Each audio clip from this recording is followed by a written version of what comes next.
Baik. Share screen. Nah, folklore verbal naratif.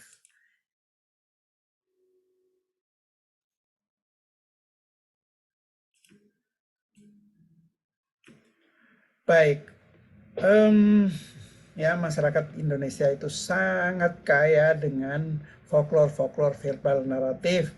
Dan seperti yang saya katakan pada kamu minggu yang lalu, ya, perhatian orang Indonesia itu sebagai sebuah negara ataupun sebagai institusi-institusi akademis itu belum banyak diberikan pada folklore-folklore kita, baik verbal naratif, ya, baik non verbal maupun setengah verbal itu belum banyak diberikan.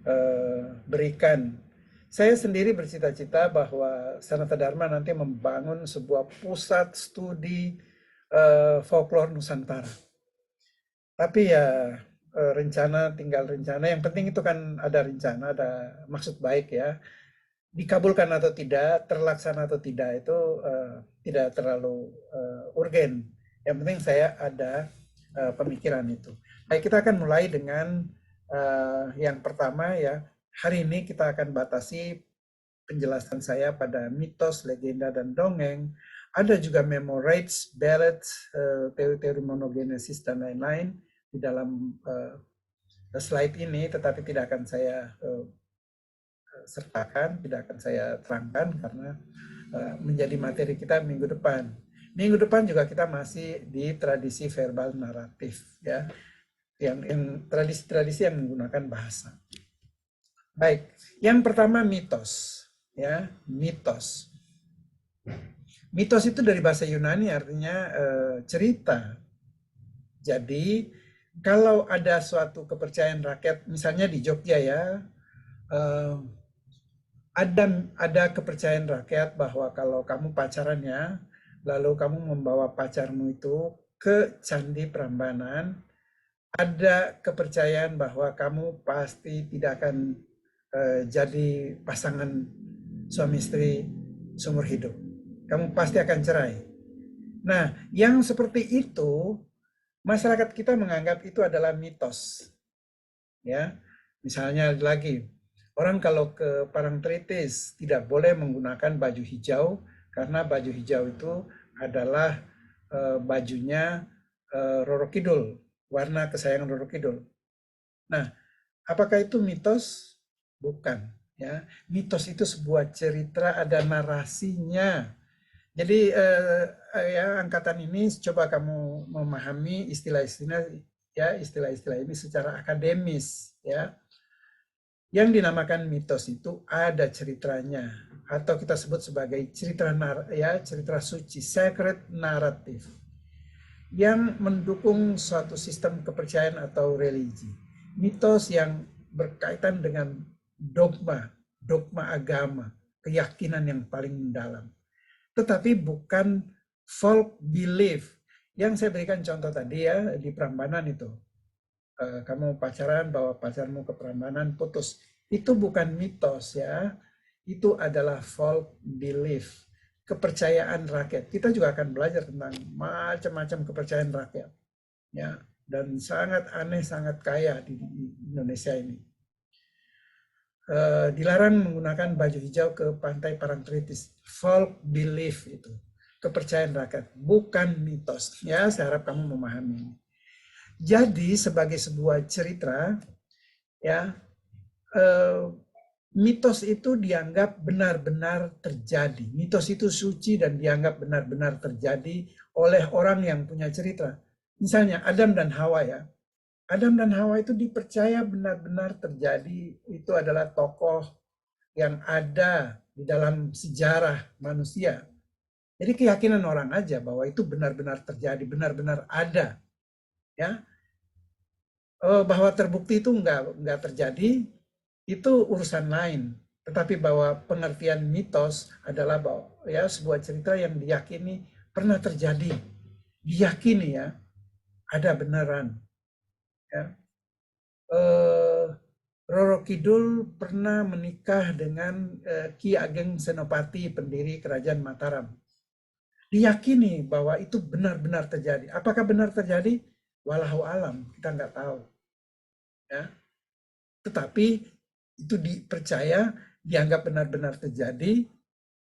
Tokoh mitos adalah dewa-dewi, makhluk setengah dewa. Ya, Roro Kidul itu makhluk setengah dewa loh ya, makhluk setengah dewa. Terjadi di dunia yang bukan seperti dunia saat ini. Jadi tidak masuk di dalam ruang sejarah peradaban manusia, dia di luar itu. Jadi orang biasanya mulai cerita mitos itu pada zaman dahulu kala, ya, once upon a time, ya, pada suatu ketika. Kapan Pak? Tahun berapa Pak? Enggak, itu enggak ada penjelasan tentang itu karena memang mitos itu tidak masuk ke ruang dan waktu historis manusia. Itulah mitos. Jadi kita lihat ini mitos itu betapa pentingnya. Mitos itu diterima di dalam keyakinan, diajarkan oleh generasi tua supaya generasi muda itu menerima mitos itu.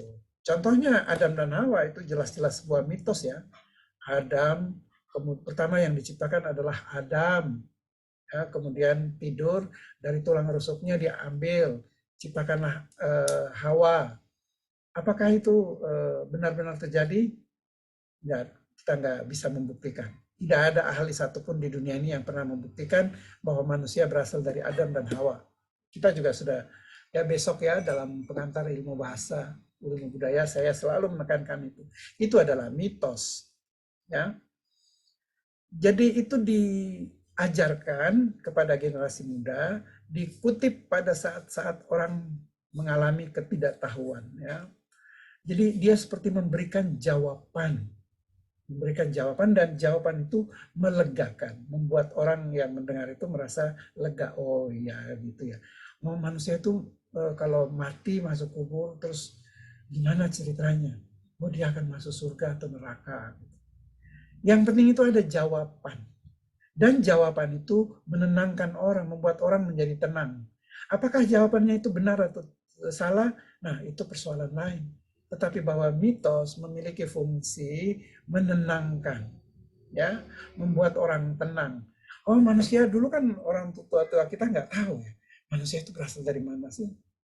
Oh, ketika kita mengenal lebih luas, masa kok beda-beda ya? Ya, manusia kok beda-beda ya? Ada yang kulitnya hitam, keriting, ada yang kulitnya merah, ada yang kulitnya putih, pirang, matanya putih juga. Ya. Dari mana sih manusia ini?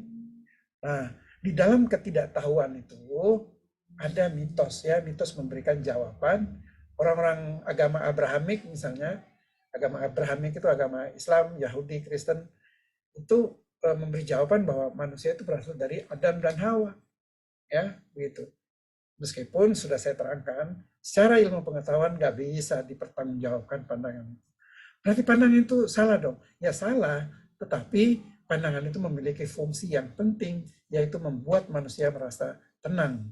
Ya, ada kepastian tentang asal dan tujuan hidup manusia. Orang Jawa mengatakan sangkan paraning dumadi.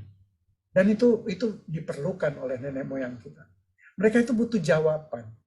Manusia merasa selalu gelisah kalau tidak ada jawaban. Mitos memberikan jawaban-jawaban itu ketika ilmu pengetahuan itu belum memberikan jawabannya. Kita pertama kali dikuasai oleh mitos dulu. Nah, mitos-mitos itu diteliti, maka baru menjadi logos. Ya, hal-hal yang nggak masuk akal disisihkan, lalu tinggal hal-hal yang masuk akal, logos itu, maka muncul ilmu pengetahuan. Jadi setelah mitos diteliti, baru muncul ilmu pengetahuan. Ya, ilmu pengetahuan manusia itu berkembangnya jauh kemudian. Sastra, mitos, narasi-narasi, ritual-ritual itu muncul duluan.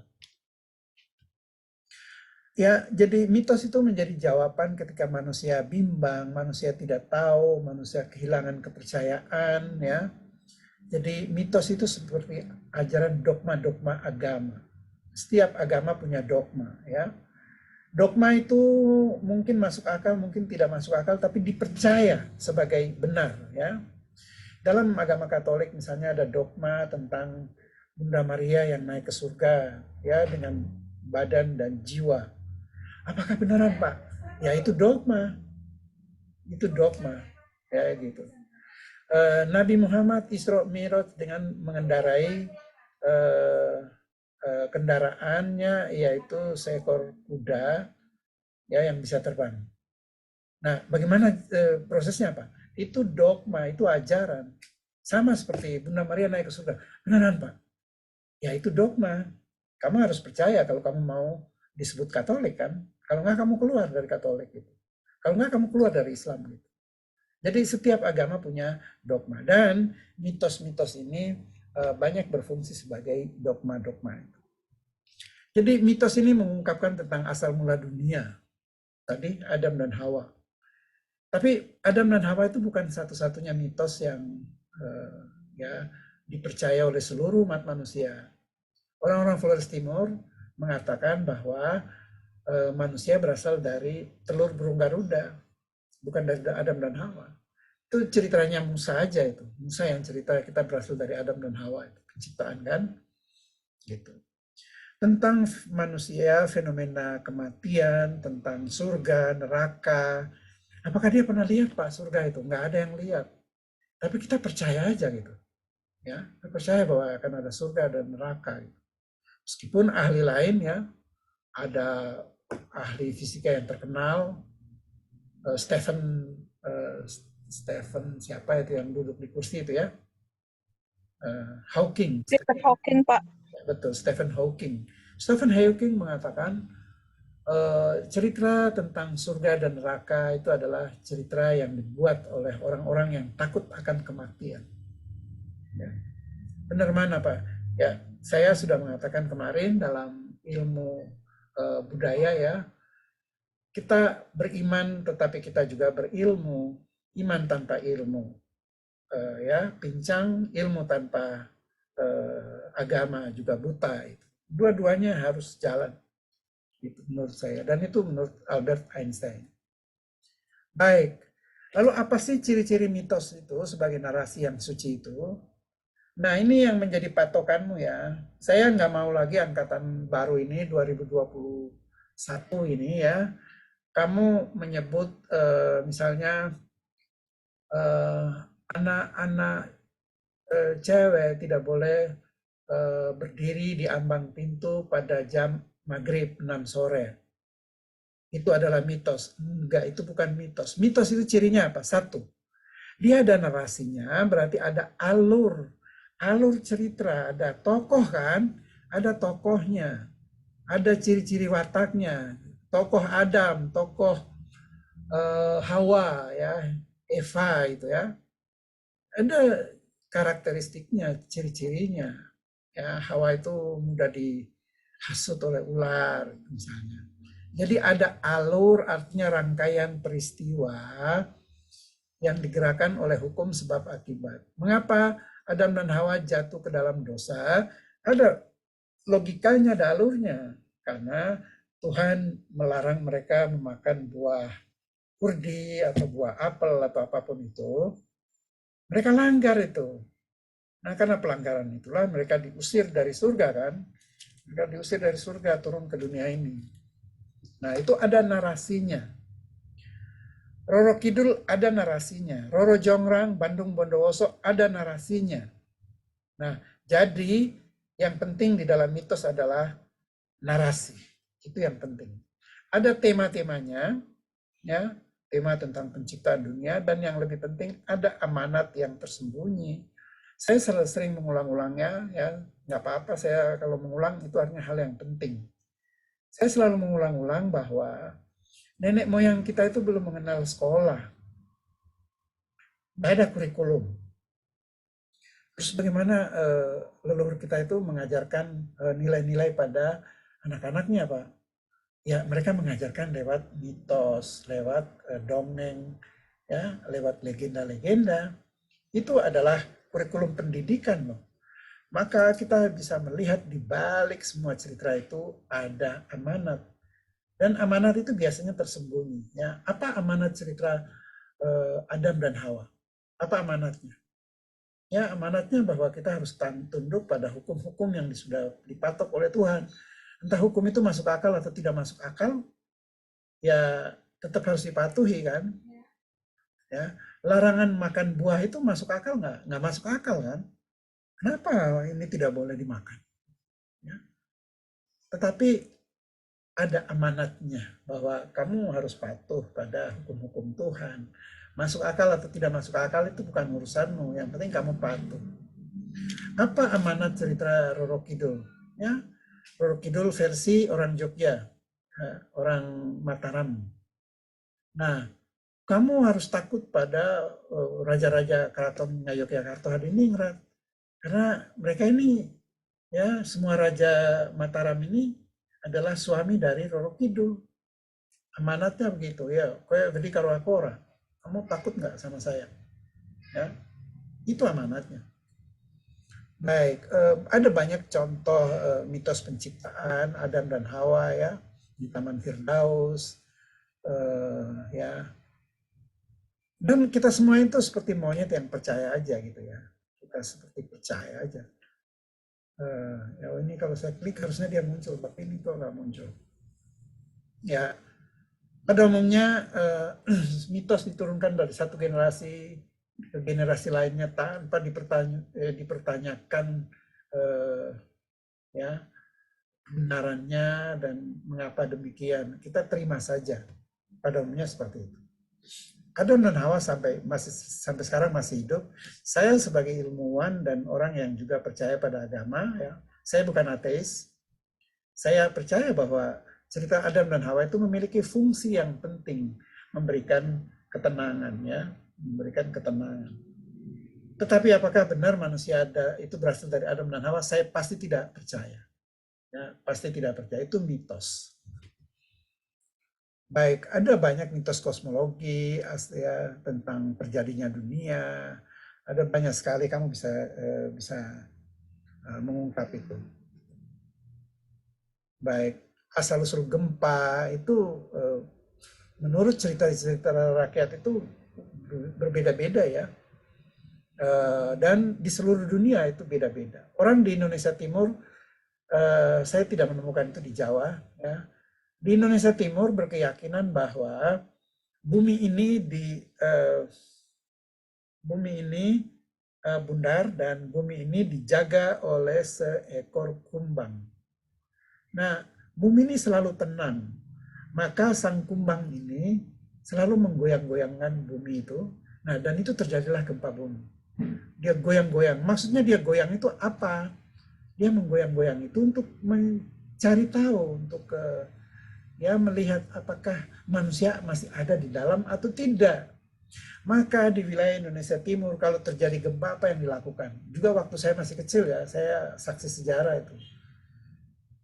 Ada gempa yang besar sekali maka semua orang itu spontan lari dan memukul tiang listrik, memukul apapun ya.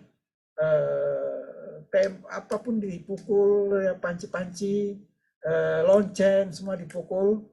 Apa maksudnya memukul-mukul itu? Mengabarkan kepada sang kumbang itu bahwa kami masih ada, jadi jangan digoyang. Nah, apakah betul pandangan orang-orang tua bahwa ya gempa disebabkan karena ya kumbang yang ingin tahu apakah manusia masih hidup atau tidak? Apakah itu benar? Ya enggak lah. Setelah kita berilmu, ilmu pengetahuan memberikan jawaban kan, gempa itu disebabkan oleh dua hal, yaitu gempa vulkanik karena gunung berapi dan geseran lempeng bumi atau gempa tektonik. Nggak ada itu urusannya dengan kumbang-kumbang itu. Tetapi masyarakat kita ya sebelum ada jawaban ilmu pengetahuan itu memberikan jawaban. Dan jawaban itu menenangkan. Ya saya garis bawah itu ya, mitos itu memberi ketenangan, memberikan jawaban, dan manusia membutuhkan jawab. Benar atau enggak itu enggak penting. Baik. Roro Kidul ya. Ya nanti kita akan ya saya sudah menulis panjang tentang Roro Kidul itu. Dan dia itu manusia seperti apa? Dari mana asal usul dia? Saya sudah meneliti itu. ada 6 versi. Dia ini orang dari Sunda, Jawa Barat, dia ini orang dari Majapahit, Kediri, dia ini putri Sulu dari Batak, dari Dayak, dia ini putri hijau dari Batak, dan macam-macam. Ada ya, saya punya data tentang siapa sosok mitos Roro Kidul itu. Ya, ada ya. Nah, pertanyaan saya, ini dulu di Jogja pernah ramai ini, mungkin kamu generasi muda ini udah nggak tahu, tapi ada film yang judulnya Keluarga Tak Kasat Mata, ya. Lalu mereka bilang ini tentang mitos ada penunggu di sebuah rumah besar dekat rumah saya ini di Jogja ini, ya. Apakah itu mitos atau bukan mitos? Ya. Nah, itu tentu bukan mitos, ini hanya folk belief, kepercayaan rakyat aja, bukan mitos. Maka yang pertama saya minta kamu untuk membedakan pengertian mitos dan bukan mitos. Baik, ini tugas yang juga ada di LMS. Tulislah minimal 2 judul mitos yang Anda kenal dari daerahmu dan isi ringkasnya dalam satu alinea. Pak, di daerah saya ada mitos tentang pulung gantung. Ya, isinya ceritanya begini. Itulah sebabnya orang-orang Gunung Kidul itu selalu ya selalu saja ada yang bunuh diri setiap tahunnya. Pak, di daerah saya ada vampire, ini kan dia itu penghisap darah. Ceritanya begini-begini. Itu tentang mitos. Oh ya, di LMS saya kemukakan di sana lebih panjang tentang mitos Yunani kuno. Ya, saya dulu di SMA itu membaca mitos-mitos Yunani ya, Hercules, Heraklitos, Dewa Anggur dan lain-lain. Itu asik banget. Baik. Setelah mitos kita masuk ke yang kedua yaitu legend, legenda. Apa bedanya legenda dengan mitos? Legenda juga sebuah prosa, artinya ada alurnya, sama, ada narasinya, ada alur, ada cerita. Dipercaya kebenarannya juga, tetapi dianggap sebagai peristiwa sejarah. Ya, kalau Adam dan Hawa itu nggak ada peristiwa sejarahnya, nggak ada bukti-buktinya loh. Mana, di mana Adam dan Hawa itu lahir? Mana Taman Firdaus? Nggak ada buktinya, nggak ada buktinya. Tetapi legenda itu dianggap ada bukti sejarahnya. Ya, legenda tidak suci-suci amat, tetapi ada bukti, ada tokoh, sifatnya lebih sekuler. Kalau tadi sifatnya sakral, sacred naratif, yang ini sifatnya lebih sekuler. Ya. Legenda berkisah tentang migrasi, tentang perang, misalnya perang Troya, tentang kemenangan, perbuatan-perbuatan pahlawan, ya. Banyak sekali yang kita temukan. Saya misalnya, Wattoweli Lianurat itu tokoh-tokoh cultural hero di daerah saya, dan dia melakukan perjalanan-perjalanan dari gunung ke pantai, dari pantai ke gunung lagi, ya dia ke tempat-tempat tertentu. Dan itu ada ini loh tempatnya Wattoweli itu beristirahat. Ini di sini dia tempatnya dia bertemu dengan Utowata Terumabura gitu. Ini tempatnya. Dan ada bukti-bukti, ya kita sebut sebagai mnemonic devices, ada sarana pengingat. Apa buktinya? Ya, Wattoweli Lianurat itu pernah ada di puncak Gunung Ilemandiri. Ya buktinya ada batu di mana tempat ini dia ya menyuruh adiknya Wattoweli meninggalkan tempat ini dan menguasai daerah sebelah barat. Dia di sebelah timur. Buktinya mana? Ada. Itu namanya sarana-sarana pengingat, ya, sarana-sarana pengingat. Baik, banyak legenda keagamaan, ya. Di dalam agama Katolik itu ada legend of saint, legenda-legenda orang kudus, orang-orang suci, ya. Saya SMA itu seminari, jadi di seminari kami sering membaca santo, misalnya Fransiskus Assisi, katanya dia itu bisa ngomong dengan tumbuhan, binatang, dia itu bisa berkomunikasi. Nah, itu kita masukkan ke legend atau religious legend. Ya, orang Katolik banyak sekali punya legend of saint, legenda para kudus, dan diakui oleh gereja. ya, bahwa ada misteri, ada bukti-bukti mujizat gitu ya. Itu orang-orang kudus. Dan di dalam agama Katolik ada sastra agama yang disebut hagiografi, sastra keagamaan. Nah, sudah ditulis tapi itu tetap cerita rakyat, tradisi lisan yang diturunkan secara lisan. Nah, di Jawa itu ada religious legend yang kita sebut sebagai Wali Songo. Cerita-cerita tentang Wali Songo juga religious legend, ya. Apalagi yang namanya Sunan Kalijogo, ya. Itu banyak sekali legenda tentang dia. Ya, mengapa Salatiga? Ya, karena di situ ada hubungannya dengan Sunan Kalijaga. Mengapa Masjid Golo di Klaten? Ada hubungannya dengan Sunan Kalijaga. Jadi ada banyak sekali religious legend yang berkaitan dengan Wali Songo. Tetapi kalau kita lihat di Jawa, di daerah Klaten itu, di bawahnya Wali Songo itu juga ada cerita-cerita tentang para wali yang memiliki keunikan, memiliki mujizat di dalam kehidupannya. Masjid Golo misalnya, masjid yang pertama itu ada di atas puncak Gunung Jibalkat di Klaten. Tetapi kemudian ditarik, diseret turun oleh Sunan yang lebih rendah dari Wali Songo ini, namanya Sunan Bayat. Pakai sorban, diseret turun. Nah, Masjid Golo ada di Klaten. Ada mujizat yang mereka lakukan juga. Ada hal-hal istimewa yang mereka lakukan, seperti orang-orang kudus ya. Supaya menjadi orang suci di dalam gereja Katolik itu harus ada mujizat. Orang berdoa di situ terkabulkan. Bukti-buktinya mana? Ya. Ini para Wali Songo juga ada bukti-bukti mereka bisa melakukan mujizat-mujizat juga. Ya, ini legenda orang saleh, ya, Wali Songo. Ada Sunan, nama-namanya mereka ini ya.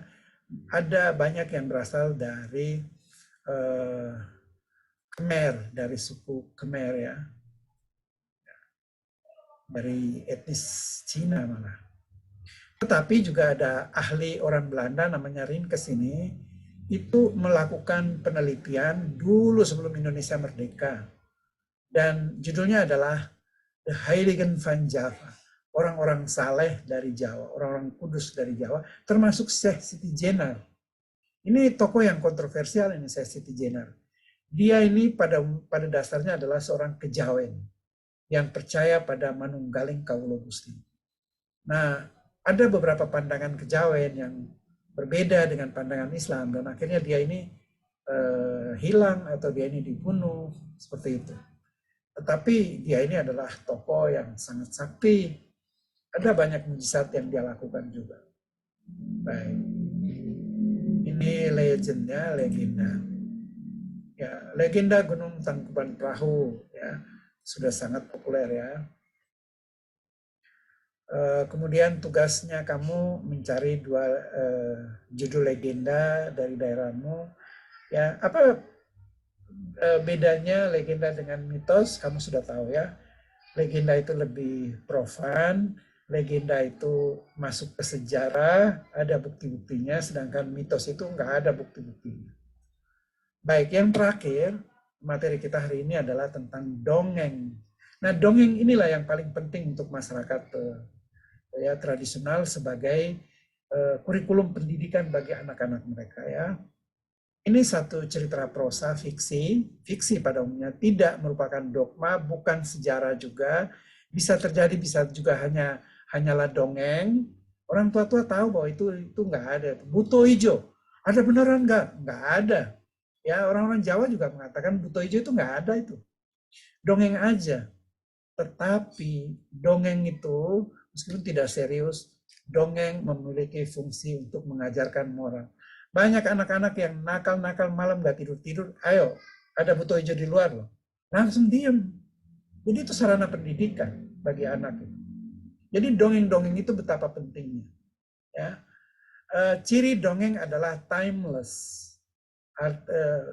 Placeless, timeless, artinya tidak berlaku pada kurun historis tertentu. Oh, kancil itu dulu ada loh Pak, zaman Majapahit. Nggak ada waktunya. Dulu kancil itu tinggalnya di gerobokan loh Pak. Nggak ada, placeless. Place tidak ada tempat dan tidak ada waktu. Ya, cerita jenaka, cerita pelipur lara, fabel, ya, cerita kancil, ya, itu merupakan dongeng. Baik. Dongeng kancil, ya kita kecewa bahwa dongeng kancil, saya sudah membuat tulisan juga tentang kancil ini. Memang dongeng kancil berasal dari Persia, tetapi masuknya pertama adalah di Keraton Surakarta, ya. Baru kemudian menyebar kemana-mana ke Malaysia, dan di Malaysia kita tahu ada ya dongeng tentang kancil kan. Pada suatu hari, nah, cerita tentang kancil. Nah, tugas yang ketiga tentu kamu membuat penelitian tentang dongeng di desamu. Nah, ini ya minggu depan kita lanjutkan tentang balada, tentang memorates, tentang motif di dalam karya sastra, ya karya-karya mitos, naratif itu ada motif-motif dan teori tentang motif. Gitu. Baik, saya kira ini materi kita hari ini yaitu tentang mitos, tentang legenda, dan tentang dongeng. Nah, selanjutnya kamu akan masuk ke ini ya, apa namanya, LMS, dan jawab pertanyaan-pertanyaan di sana. Bahkan di dalam LMS itu materinya lebih lengkap. Ya. Ini dongeng, once upon a time, semua orang suka dengar cerita dongeng. Nah, benar atau enggak? Enggak. Yang penting itu nilai-nilai dibawa pulang oleh anak-anak ini. Itu yang penting. Ya. Refleksi dan latihannya kamu jawab tiga pertanyaan ini, mitos, legenda. Yang kedua ini saya minta kamu agak Jawa sentris, tetapi saya bukan Jawa sentrik ya, maksud saya kamu semua hampir mengenal cerita Roro Kidul itu. Ya, ya, menurut kamu itu mitos atau legenda, dan jawab singkat aja ya. Jadi tugas saya itu nggak memberatkan. Lalu 5 dongeng di daerahmu dan kemukakan isi ringkasnya. Yang kedua itu gampang itu. Pak, menurut saya Roro Kidul itu adalah mitos. Alasannya begini, begini, begini. Pak, menurut saya Roro Kidul itu adalah legenda. Alasannya gini, gini, gini. Cuma itu saja sebetulnya ya. PR kita untuk hari ini. Ya, saya ingin mengingatkan kamu tentang tugas yang akan mempengaruhi nilaimu, yaitu praktek melakukan ya tarian atau lagu atau kuliner atau apapun tentang tradisi di daerahmu, dan ditulis judulnya dan namanya, namamu ya, tulis bahwa ini adalah tugas folklore, tradisi lisan untuk kepentingan kuliah, seperti yang ada di saya kemukakan beberapa di sini. Baik, saya kira itu saja kuliah kita hari ini ya. Oh, saya tadi tuh share screen ya? Ada ya? Oke. Baik, 56 orang, berarti hanya ada 4 yang tidak hadir. Ya, saya minta tolong, asisten saya adalah Rindang Pieska Kalvinda. Ya, ini ada 4 yang nggak masuk. Ini Rindang, kamu nggak tahu, saya nggak tahu kamu bagaimana caranya bisa mencari tahu siapa yang nggak masuk hari ini.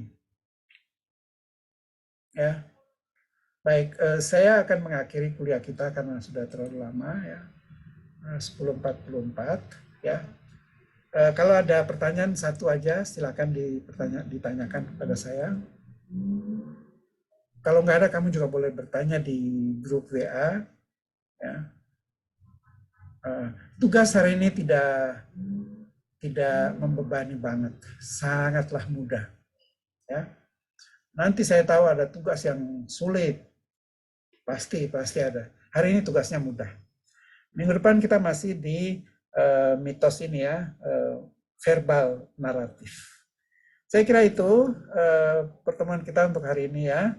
Saya akhiri pertemuan kita sampai bertemu besok pagi. Kita masih bertemu jam 8 pagi dalam mata kuliah pengantar ilmu budaya. Selamat siang semuanya. Siang, Pak. Siang, terima kasih, Pak. Terima kasih, Pak. Terima kasih, Pak. Terima kasih, Pak. Terima kasih. Siang. Terima kasih, Pak. Selamat siang, Bapak. Selamat siang.